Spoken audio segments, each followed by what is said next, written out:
Hi everyone, मेरा नाम भारती गोयल है और इस वीडियो में मैं आपको बताऊंगी कि अगर आप डेक्स सीखना चाहते हैं जो कि पावर बीआई का एडवांस लेवल है तो आपको शुरुआत कैसे करनी है।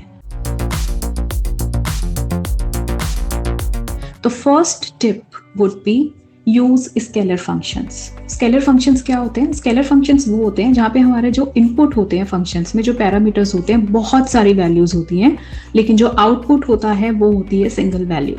जैसे कि sum function, average function, count function. अब बहुत सारी वैल्यूज देते हैं फंक्शन में पैरामीटर के लिए। जैसे फॉर एग्जांपल आप सेल्स कॉलम देते हैं और जो आपका आउटपुट आता है वो आता है total of cells which is a single value. ऐसे फंक्शंस को हम स्केलर फंक्शंस कहते हैं। तो जब भी आप डेक्स सीखना शुरू करते हैं स्केलर फंक्शंस के साथ स्टार्ट करें। माइक्रोसॉफ्ट की वेबसाइट पर लिस्ट है फंक्शंस की, जितने भी डेक्स के फंक्शंस होते हैं उस लिस्ट को रेफर करें। वहां से सारे वो फंक्शंस उठाएं जो स्केलर फंक्शंस हैं, सम, एवरेज, काउंट और भी बहुत सारे हैं, और उसको कोई भी डेटा लेके धीरे धीरे यूज करना शुरू करें। आपका थोड़ा हाथ खुलना शुरू हो जाएगा।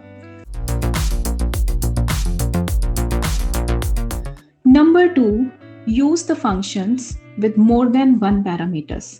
तो जब आप स्केलर फंक्शंस प्रैक्टिस कर चुके हैं, अब आप उन फंक्शंस को प्रैक्टिस करें जिनमें एक से ज्यादा पैरामीटर्स होते हैं और उनको धीरे धीरे समझने की कोशिश करें कि कैसे दो पैरामीटर्स यूज करके आप किस तरीके के आउटपुट रिसीव कर सकते हैं, अचीव कर सकते हैं।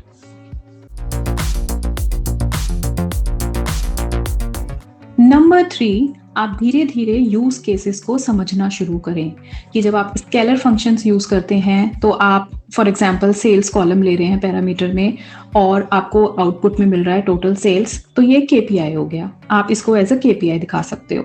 तो बेसिकली आपको यूज केसेस पे फोकस करना है कि स्केलर फंक्शंस यूज करके आप क्या दिखा सकते हो अपनी रिपोर्ट में। फिर जो आपने स्टेप नंबर 2 में फंक्शंस किए जिनमें आपने एक से ज्यादा पैरामीटर्स अप्लाई किए, उनमें उनको आप कहाँ यूज कर सकते हो रिपोर्ट बनाने के लिए। Number 4, do not focus on DEX learning curve at this initial stage. आपको डेक्स लर्निंग कर्व पे बिल्कुल भी ध्यान नहीं देना है जब आप डेक्स के साथ स्टार्ट करते हैं, बिकॉज जो आपका फोकस है वो है फाउंडेशन स्ट्रॉन्ग करना। आपका फोकस इस टाइम पूरे डेक्स पे फोकस करना नहीं है, राइट? तो आप धीरे धीरे डेक्स के लर्निंग कर्व पे बाद में फोकस करेंगे जब आपका डेक्स थोड़ा सा स्ट्रॉन्ग हो जाएगा। तो अभी आप ये ना देखिए कि जो मैं फंक्शंस कर रहा हूँ ये तो बिल्कुल बेसिक लेवल के हैं, राइट, इंटरमीडिएट लेवल के हैं कि नहीं है, या मैं एडवांस लेवल के फंक्शंस कर लूँ। ऐसा नहीं करना है, हम पैरामीटर्स से चेस करेंगे फंक्शंस को। Number 5, do not focus on solving business problems. अभी बिल्कुल स्टार्टिंग में बिजनेस प्रॉब्लम्स बिल्कुल भी लेके ना बैठें कि मेरे मैनेजर ने बोला है ओके रिपीट कस्टमर्स कितने हैं ये सब निकाल के लेके आओ डेक्स क्वेरी से। आप नहीं लिख पाओगे, बिकॉज रिपीट कस्टमर्स का अगर मैं फॉर्मूला की बात करूँ, उस फॉर्मूला में काफ़ी कुछ होता है। उसमें आप बेसिक लेवल के फंक्शंस भी यूज़ करोगे, कुछ इंटरमीडिएट लेवल के भी करोगे, एडवांस लेवल का भी करोगे, राइट? तो वो पॉसिबल नहीं है कि आप शुरू से बिजनेस प्रॉब्लम्स टारगेट करो, बिकॉज आप कहीं से भी गाइडेंस लेते हो जब डेक्स सीखने के लिए, तो वो हमेशा आपको थोड़ा कॉर्पोरेट व्यू पॉइंट से एडवाइस करेगा कि बिजनेस प्रॉब्लम सॉल्व करनी आनी चाहिए, यूज केसेस पता होने चाहिए, राइट? लर्निंग कर्व में सारे फंक्शन, सारे लेवल्स आपको आने चाहिए।